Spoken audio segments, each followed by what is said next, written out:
Hey everybody, it's Jason Blaha here, and today I'm going to chat with you guys a little bit about something, that really needs to be said. And I have to question on this if people have read the literature reviews and looked at the data on healthy fats, because it is pretty conclusive.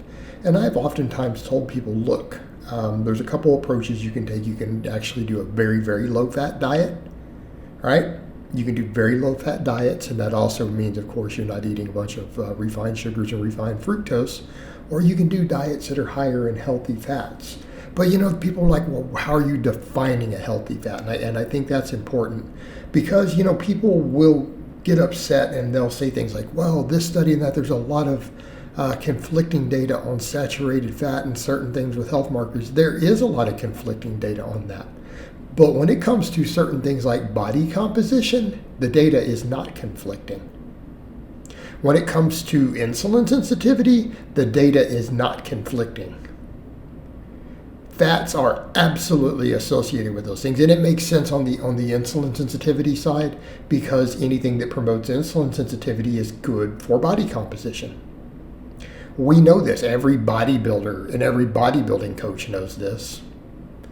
They literally go out of their way to make sure that these people, to be as jacked and as lean as possible, use any substance they can to promote insulin sensitivity and nutrient partitioning. Like, that is a major part of the chemistry there.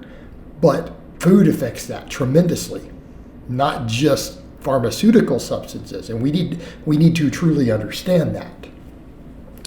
And that the latter absolutely applies to everyone else outside of that. Absolutely applies. So the data is pretty overwhelming. What foods reduce insulin sensitivity? Saturated fat. Okay. Do some types of saturated fat do some more than others? Yes. What foods seem to be benign for that? Monounsaturated fats from animals. Ooh. How about certain polyunsaturated fats from animals? Omega-6 from animal sources is not beneficial to insulin sensitivity, but from plant sources it is. The difference between arachidonic acid and linoleic acid, right? Big difference. Monounsaturated from plants seems to slightly enhance insulin sensitivity. Okay? All polyunsaturated fats from plants improve insulin sensitivity. Omega-6, omega-3. So when you start looking at the data, I was reading a meta-analysis on that the other day. I might try to even find it by the time this video comes up again. I have it saved, but by the time these videos come up, I don't always have time to refine stuff. I think people forget that. They're like, well, you just made the video. I'm like, I have 78 videos, informative videos, sitting in my upload queue right now. 78.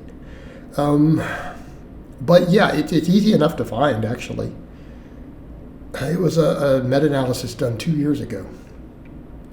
And they were looking at correlation and even doing multivariate analysis with fat intake, and what they found was absolutely that to be true. They didn't find animal source omega-3, marine source, so the EPA and DHA, to necessarily be correlated with body composition. But what they found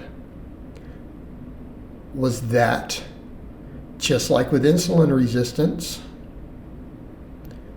who has the most muscle and the least fat? People who eat larger amounts of plant source polyunsaturated fats. Now, whenever you say that, people jump in and go, are you saying seed oils are good? No, I'm not saying seed oils are optimal. I'm not telling you that a refined fat source is ever ideal. Now, when I say that, you better understand that butter is complete trash, because it is saturated fat that is also refined and stripped of its nutrients. I mean, that one should be a no-brainer. It's sheer stupidity to argue the opposite, but I'm going to leave that alone. People will, of course, counter that with, well, what am I supposed to fry my food in? Well, maybe if you quit frying your foods in fat, you wouldn't be fat and diabetic. Like maybe that's part of the solution.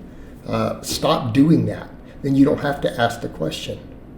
Like my automatic assumption the first time someone says, well, what fats am I supposed to fry my food in then? Well, I don't care, because you're going to be fat and diabetic because you fry your foods in fats. Like, so I don't care. Go be diabetic and have your foot amputated. All right.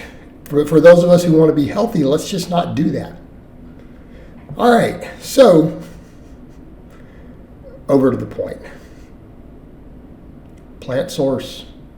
Polyunsaturated fats heavily correlated with higher lean tissue and less body fat. Right up behind it, the monounsaturated fats from plants. Saturated fat intake. All types in general, just as a general trend, higher body fat. So what I'm suggesting is, if a person is not going to go the really low fat route,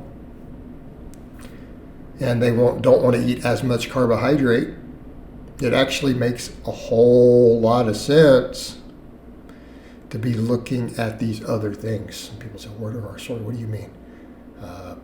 Soy, I won't say. I say soy is great. Great ratio there. Flax seeds, nuts, walnuts. Right? These are all really high in plant source omega-3. Any nuts are good. Olive oils, right? You come back over, Mediterranean diet right there, all the monounsaturated fats and polyphenols. Yeah, good stuff. Okay. And we noticed when this has been studied in the lab, it makes sense, because not only are we dealing with better insulin sensitivity, we're dealing with better fat oxidization. Which fats do you think you oxidize most efficiently, like burn as fuel? The ones that I just listed in order. We struggle to burn saturated fat and certain types more than others. That's the hardest for us to burn. It is most difficult for us to burn, in addition to the fact that it leads to insulin resistance. Okay, you're more likely to wear it. More likely to burn the others. So normally it's like we burn carbohydrates and don't store them. To a lesser degree, that can be true of certain types of fats. We're more likely to burn them as a fuel source. We oxidize them quicker. So that is probably largely a factor. We burn them easier, and they improve insulin sensitivity and lower inflammation. Okay. Again, the data on this is emerging is pretty good. This is why there's debates as to whether we should do really low fat or not, because there's different data on different types of fats.